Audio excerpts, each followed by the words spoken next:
So, The Batman. Great live action film. Very much a noir detective story take on the Batman, more than we've ever seen before. Full 2 hours and 52 minutes or whatever it was. At times, it didn't really feel like it was long. It kept you engaged. It was very layered and really well acted. I think Pattinson, vindicated himself amongst all the doubters that were out there. Colin Farrell, I think, did a great job. John Turturro was great as Carmine Falcone. Yeah, and of course, drawing a blank on his name now. Lieutenant Gordon. Jeffrey Wright. Jeffrey Wright, fantastic. And last but not least, Zoe Kravitz was also great as Selena Kyle. Gentlemen, share your thoughts on the Batman in its entirety. Did you like it? What didn't you like? So on and so forth. I think I'm going to start with the guy who didn't want to go see the film in the first place. Fallen Marvel. Go ahead. Sure. Eat crow. I do think that the movie Eat the crow was good. I didn't have no doubt with that. It was Matt Reeves, so I didn't have any reservation with him on the movie being good.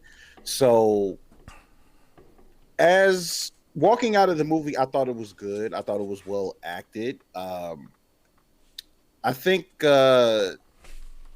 just to kind of say that for me personally, even though parts of it were every part of it was interesting for the most part.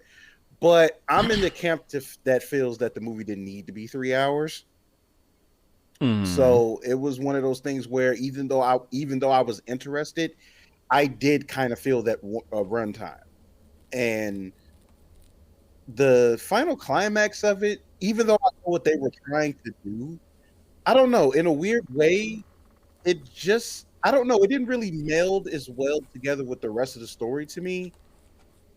Like, I just feel like that there was enough to where it could have been multiple stories, but I get it. They were trying to get the detective noir stuff to make it more of a thriller situation. And for the most part, I think that worked. Acting wise, it was on point. Story wise, for the most part, it was solid.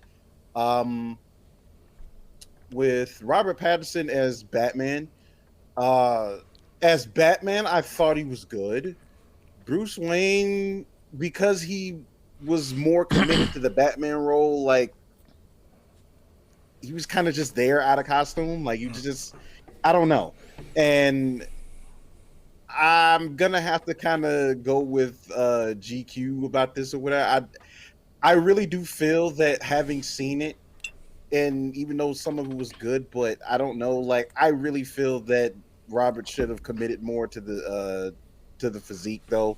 Like he was too lightweight of a Batman for me to believe him doing the stuff that Batman would normally do. So sometimes that kind of took me out of it, but otherwise it was well acted. So I guess that kind of made up for it. But okay, it depends on the thing. But good movie, didn't have to be 3 hours. That's kind of only way I can really go with it. All right, GQ, what'd you think? Well, I'm going to touch on some stuff people are saying in the chat. Cassidius is saying the last 25 minutes he was trying to stay up, but it was a good movie overall. Hannah Omega says, I think we lose something with the origin, but it worked without it. Yeah, I'm definitely glad they didn't revisit the Crime Alley sequence that we've all seen a million times. I'm definitely glad of that. Fallen is right. He definitely... Pattinson looked... Out of everybody that's been in the suit looked weird on him, only because of his face, really. He's got a baby face. It's very similar to what we talked about with Uncharted and Tom Holland. Yes. It's... I don't know. And again, he's supposed to be, Batman 2 years in, but it's not like Batman was college age when he went into the suit at first. He was in his late 20s to early 30s. So it's hard to see somebody that looks that young wearing that costume walking around being Batman. So that was one issue that I took with it. The other issue Amarak and I had talked about actually after the after the show last week for quite a while was Batman taking bullets as if he was Superman. Now, granted, he's wearing ballistic armor. I still don't care if you're getting shot with machine gun fire. You're not going to keep walking forward as if nobody's shooting at you because there's still bullets. There's still a lot of them hitting you. It's going to put you on your butt. And everybody saw when he finally got that shotgun to the chest, he got put on his ass. He felt that double barrel. Absolutely. So I don't like, and again, that's one of the things I've always loved about the animated series and most other shows of Batman. Now, granted, those represent him later in his career. But Batman is not bulletproof. That's what makes the character interesting. That's what's always made the character interesting. He's a guy, peak, physical Peak human physique. Yep. And intelligence, but he knows for a fact when them guns come out, he better find a corner, a gargoyle to get on top of, just like Arkham. You got to get the hell out of the way when the guns come out. So for him to just walk in and just be taking bullets, that still takes it away from me, and I still don't like that. That's just a personal thing, though, because I'm obviously a fan of the Batman character. Everybody else's performance is really really well done.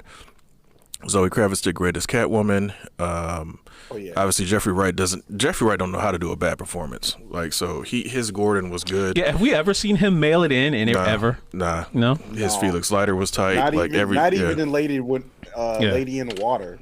Exactly. That dude does not know how to not do his job. Andy Serkis was good as Alfred. Very different take on Alfred this time around, which is cool. Very much a loyal Alfred, not a Michael Caine. Oh, I'm sorry, I failed you, and all. It's like, dude, it's like, get the hell out of here, dude. You're supposed to be ride or die. Alfred is ride or die all day, every day. You're right. So, no, I hear you. I'm glad Andy Serkis brought it back to that. But overall, decent. Like I said, it did not necessarily need to be 3 hours, but in order to get that detective story to be told, it did need to be longer than the average 2-hour movie. So they did a good job with that. Appreciate everybody in the chat, leaving their thoughts on the Batman. Dido, kind of want to hear from you real quick, and then I want to ask you gentlemen just a real quick question, and I'll give my controversial take. Dido, what did you think of the Batman? That movie was garbage, straight doo-doo. No, he's bullshitting. He's totally bullshitting right now. Dude, it was literally the best Batman movie I've seen. A lot of people's complaints, it doesn't bother. It checked off all the freaking the check marks for me for who Batman is, but not Bruce Wayne, Batman. Because you had the detective part. You had somebody who was proficient. I got it. Okay. Proficient in martial arts, and it showed. You had somebody who showed it did show that, because people look. I'm gonna tell you something. You go. You played the Arkham games, right? And a dude come up behind you occasionally, and hit you in the back of the head with a bat. Doesn't mean you're not proficient in martial arts. Because somebody hit you in the back of the head with a bat. He did get hit in the back of the head with a bat occasionally. The detective side was there. The gadgets was there. And I know you hated him being shot, but that's part of the gadgets. He just had some bullet fucking proof spray that he sprayed on his. Oh, some bat bullet spray? Is that some bat bullet spray? That's what we're talking about now? Exactly. But all the characters, to me, it hit every mark in what you wanted to see in the Batman movie. He did not kill.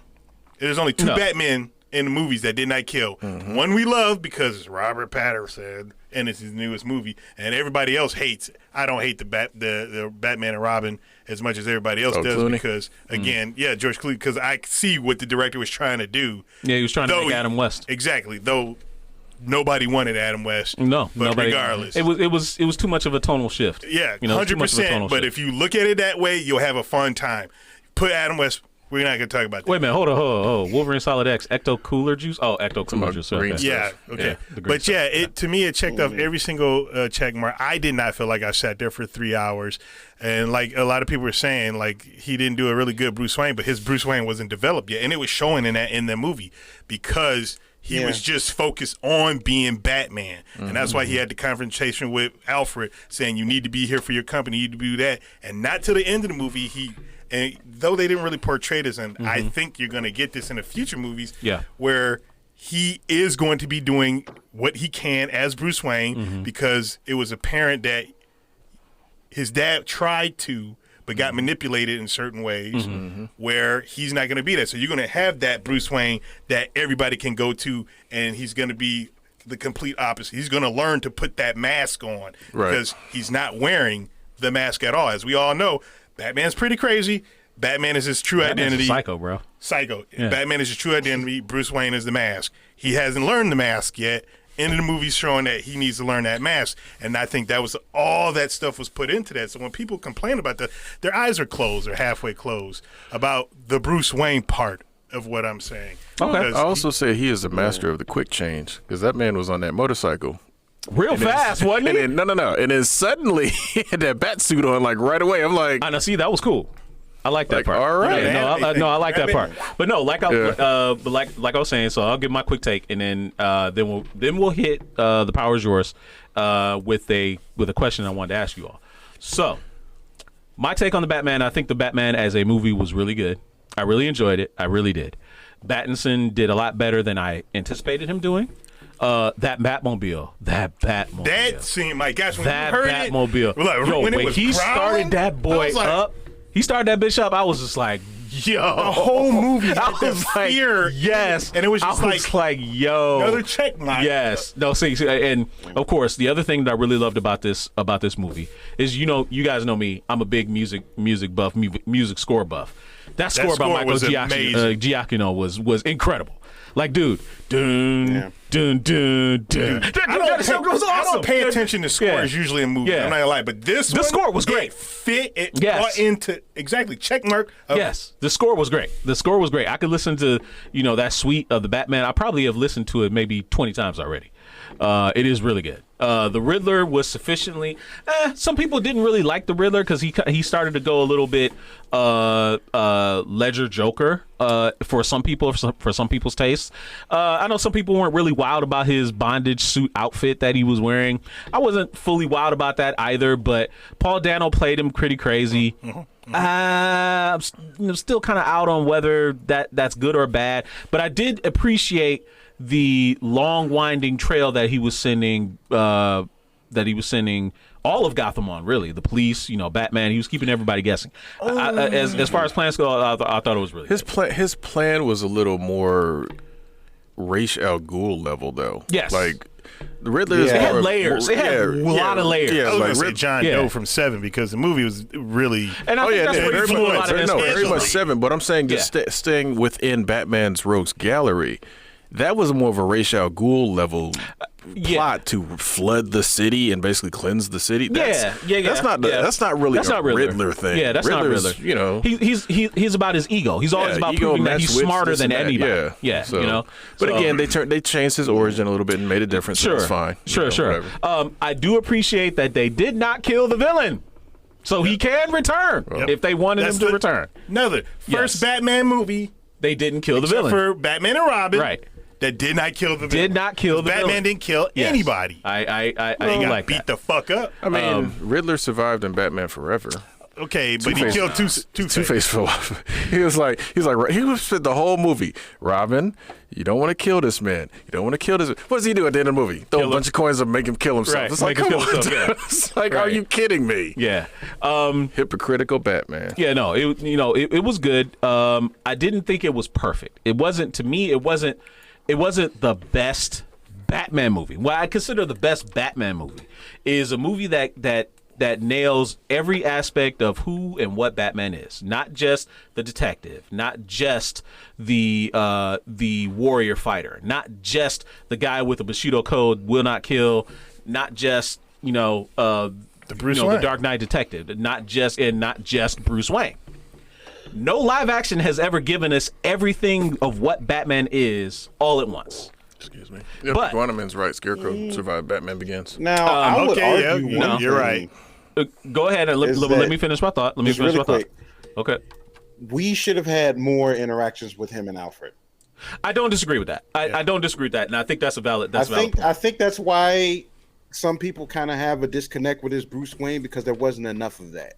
Okay, so the people in the chat, my friends in the chat, are actually putting out there the best Batman film is Mask of the Phantasm. I mean, we're not gonna compete with the freaking anime. No. I mean, but even there's been some animated outings that didn't really capture all of Batman's essence. Mask of the Phantasm did in one movie, all of it.